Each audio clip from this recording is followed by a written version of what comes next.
नमस्कार, news at 9 में आपका स्वागत है। मैं हूं विरत दुबे। आइए जल्दी से डालते हैं आज की न्यूज की हेडलाइंस पर नजर। यायात्सो झील बायोडायवर्सिटी हेरिटेज साइट का दर्जा, प्रस्तावित बायोलॉजिकल डायवर्सिटीज एक्ट 2002 में है प्रावधान, स्थानीय निकायों का अहम रोल। गौतम अडानी ने कॉल ऑफ किया एफपीओ, हिंडनबर्ग रिपोर्ट का असर आईपीओ से अलग होता है एफपीओ। और लाल चंदन की तस्करी को लेकर बड़ा खुलासा, CITES के डेटाबेस से मिली जानकारी, ऑपरेशन रक्त चंदन चला रही है सरकार।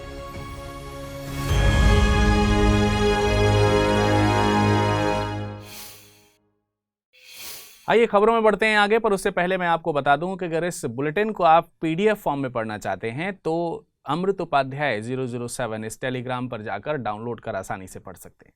चलिए अब करते हैं खबरों की शुरुआत। लद्दाख की यायात्सो झील को BHS यानी बायोडायवर्सिटी हेरिटेज साइट का दर्जा देने का प्रस्ताव किया गया है। 4820 मीटर की ऊंचाई पर स्थित यह झील लद्दाख की पहली BHS झील होगी। बायोडायवर्सिटी मैनेजमेंट कमेटी चांगथांग गांव की पंचायत और सिक्योर हिमालयन प्रोजेक्ट से मिलकर प्रस्तावित किया गया है। वर्तमान में देश में 36 BHS मौजूद हैं।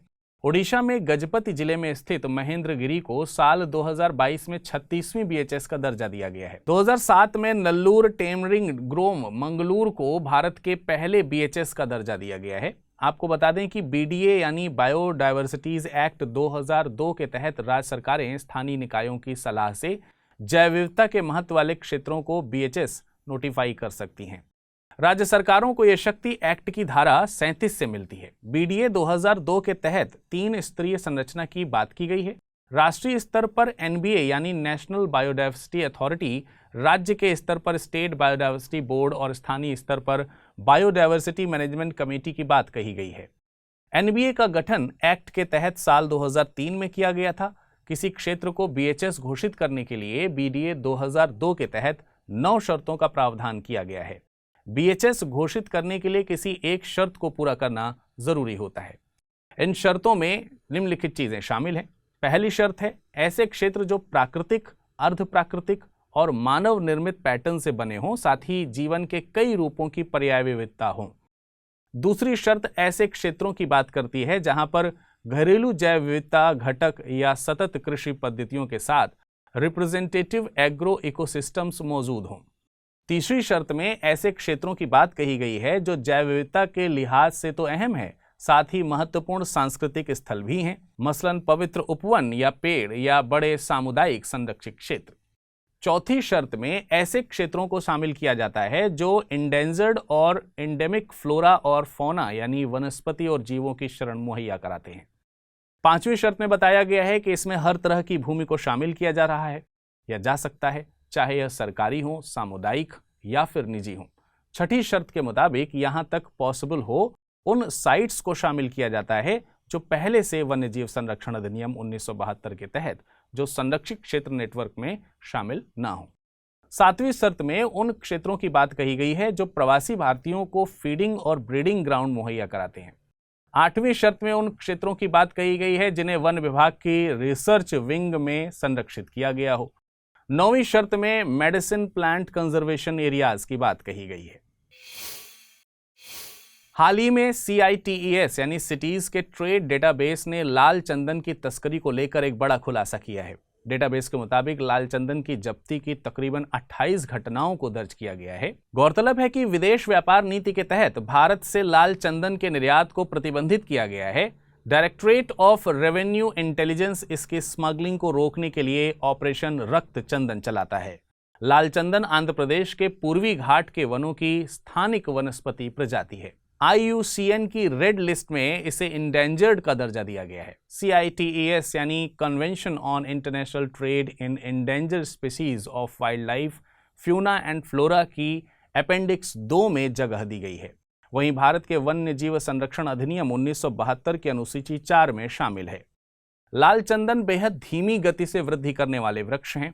पूरी तरह से मैच्योरिटी हासिल करने में इन्हें तकरीबन 25 से 40 सालों का समय लग जाता है।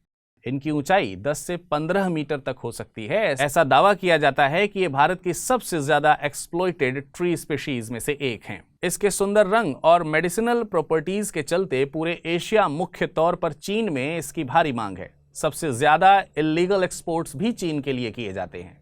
इसका उपयोग कॉस्मेटिक, प्रीमियम फर्नीचर और मेडिसिनल प्रोडक्ट्स बनाने की प्रक्रिया में किया जाता है। CITES सरकारों के बीच एक अंतर्राष्ट्रीय समझौता है। इसका मकसद जंगली जानवरों और पौधों के अंतर्राष्ट्रीय व्यापार में यह सुनिश्चित करना है कि इनकी स्पीशीज के सर्वाइवल का खतरा उत्पन्न ना हो। CITES ट्रेड डेटाबेस को TRAFFIC यानी ट्रैफिक के द्वारा तैयार किया जाता है। ट्रैफिक एक global wildlife trade monitoring organisation है। इस खबर की अहमियत को समझने के लिए साल 2016 में UPSC की प्रारंभिक परीक्षा में पूछे गए सवाल पर आइए करते हैं गौर। प्रश्न पूछा गया था, अक्सर खबरों में रहने वाले लाल चंदन के संबंध में निम्नलिखित कथनों पर विचार कीजिए। यह दक्षिण भारत के एक भाग में पाई जाने वाली एक वृक्ष की प्रजाति है। यह दक्षिण भारत में उष्णकटिबंधीय वर्षावन क्षेत्रों के अति महत्वपूर्ण वृक्षों में से एक है। उपयुक्त दोनों कथनों में से कौन सा या कौन से कथन सही है या हैं? केवल एक, केवल दो, एक और दो दोनों, ना तो एक ना ही दो। इसका सही जवाब है विकल्प ए यानी केवल एक। सुप्रीम कोर्ट ने पर्यावरण मंत्रालय को हाथियों की सुरक्षा के मुद्दे पर तलब किया है। दरअसल साल 2010 में आई गज रिपोर्ट की सिफारिशों को लेकर सवाल किया गया है। इस रिपोर्ट में NTCA यानी नेशनल टाइगर कंजर्वेशन अथॉरिटी की तर्ज पर NECA यानी नेशनल एलिफेंट कंजर्वेशन अथॉरिटी के गठन का प्रस्ताव किया गया था।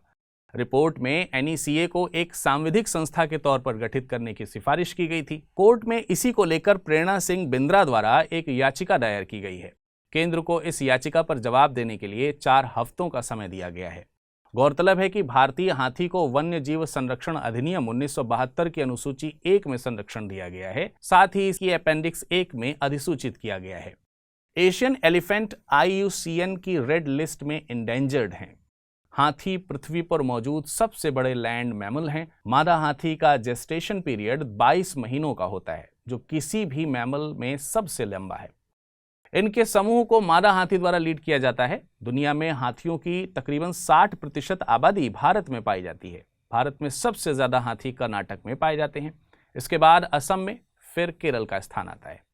इन्हें हाथी दांत के लिए पोंचिंग का शिकार होना पड़ता है। इनके संरक्षण के लिए भारत सरकार द्वारा प्रोजेक्ट एलिफेंट साल 1992 में लॉन्च किया गया था।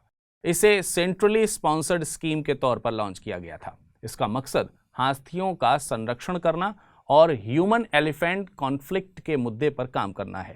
ह्यूमन एलिफेंट कॉन्फ्लिक्ट को रोकने के लिए KVIC यानी khadi and village industries commission द्वारा प्रोजेक्ट रीहैब चलाया गया है। रीहैब का पूरा नाम reducing elephant human attacks using बीज है। ये KVIC के नेशनल हनी मिशन का सब मिशन है। इसमें मधुमक्खियों को हाथियों को रोकने के लिए फेस की तरह इस्तेमाल किया जाता है। हिंडनबर्ग रिपोर्ट में देश भर में सबको सकते में ला दिया है। संसद में विपक्ष ने इस बार चर्चा की मांग की है। रिपोर्ट आने के बाद गौतम अडानी की कंपनी अडानी इंटरप्राइजेज ने FPO यानी कि फॉलो ऑन पब्लिक ऑफर को कॉल ऑफ करने का निर्णय लिया है। ये FPO पूरी तरह सब्सक्राइब किया जा चुका है, इसलिए निवेशकों का पैसा लौटाने की बात कही जा रही है।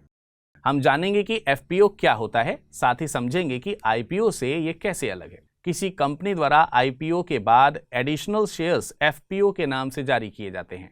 आमतौर पर कंपनीज इक्विटी बढ़ाने या कर्ज को कम करने के लिए FPO लेकर आती है। मुख्य तौर पर FPOs 2 प्रकार के होते हैं, डाइल्यूट और नॉन डाइल्यूट। डाइल्यूटिव में नए शेयर जारी किए जाते हैं, वहीं नॉन डाइल्यूटिव में निजी शेयर्स को पब्लिक कर दिया जाता है। IPO यानी इनिशियल पब्लिक ऑफरिंग से मतलब है कि जब कंपनी स्टॉक एक्सचेंज में लिस्ट होती है और पहली बार अपने शेयर पब्लिक में जारी करती है। FPO की तुलना में IPO में निवेश करना ज्यादा रिस्की होता है। FPO के वक्त कंपनी की जानकारी, पिछली परफॉर्मेंस आदि मौजूद होती है। IPO के वक्त कंपनी के बैकग्राउंड पर ज्यादा रिसर्च करनी होती है। आइए बात कर लेते हैं आज के बुलेटिन पर आधारित प्रश्नों पर। पहला प्रश्न है, निम्नलिखित कथनों पर विचार कीजिए। रीहैब के मिशन को जोशीमठ के विस्थापितों के लिए शुरू किया गया है। लाल चंदन के वृक्ष केरल के पश्चिमी घाट के वनों के लिए स्थानिक हैं। उपयुक्त में से कौन से कथन सही हैं? चुनाव कीजिए। केवल एक, केवल दो, एक या दो दोनों, ना तो एक ना ही दो। अगला प्रश्न है, बायोडायवर्सिटी हेरिटेज साइट के संबंध में निम्नलिखित कथनों पर विचार कीजिए। वर्तमान में देश में कुल 36 बायोडायवर्सिटी हेरिटेज साइट मौजूद हैं। पहली बायोडायवर्सिटी हेरिटेज साइट का दर्जा ओडिशा स्थित महेंद्रगिरी को दिया गया है। बायोडायवर्सिटी हेरिटेज साइट का प्रावधान वन्य जीव संरक्षण अधिनियम 1972 में किया गया था।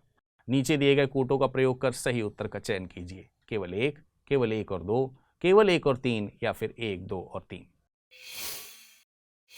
आइए अब बात कर लेते हैं पिछले बुलेटिन पर आधारित प्रश्नों की और समझते हैं उनके उत्तरों को। पहला प्रश्न था, लैब ग्रोन डायमंड से संबंधित कौन सा कथन गलत है? लैब ग्रोन डायमंड्स बनाने की HPHT विधि में बीज को शुद्ध ग्रेफाइट कार्बन के साथ 1500 डिग्री सेल्सियस और अत्यधिक उच्च दाब पर रखा जाता है। लैब ग्रोन डायमंड्स बनाने की CVD मेथड में बीज को एक कार्बन रिच गैस के भरे चैम्बर में 800 डिग्री सेल्सियस तक गर्म किया जाता है। लैब ग्रोन डायमंड्स को बनाने का श्रेय न्यूयॉर्क में स्थित जनरल इलेक्ट्रिक रिसर्च लेबोरेटरी के साइंटिस्ट को दिया जाता है, जिन्होंने इसको पहली बार 1954 में बनाया था। लैब ग्रोन डायमंड्स का पर्यावरण पदचिन्ह प्राकृतिक रूप से पाए जाने वाले हीरे की तुलना में बहुत ज्यादा है। इसका सही जवाब है विकल्प डी। लैब ग्रोन डायमंड्स का पर्यावरण पदचिन्ह प्राकृतिक रूप से पाए जाने वाले हीरे की तुलना में कम होता है। अगला प्रश्न था, निम्नलिखित कथनों पर विचार कीजिए। कोलोराडो नदी रॉकी पर्वत से निकलती है। यह नदी मैक्सिको की खाड़ी में गिरती है। उपयुक्त में से सही कथन का चुनाव कीजिए। केवल 1, केवल 2, 1 और 2 दोनों, ना तो 1 ना ही 2। इसका सही जवाब था विकल्प ए, यानी केवल पहला कथन ही सही था। आशा करते हैं आज का बुलेटिन आपको पसंद आया होगा। मुलाकात करेंगे कल हफ्ते भर की तमाम सारी खबरों के एक साथ कंपाइलेशन में। तब तक ले नमस्कार।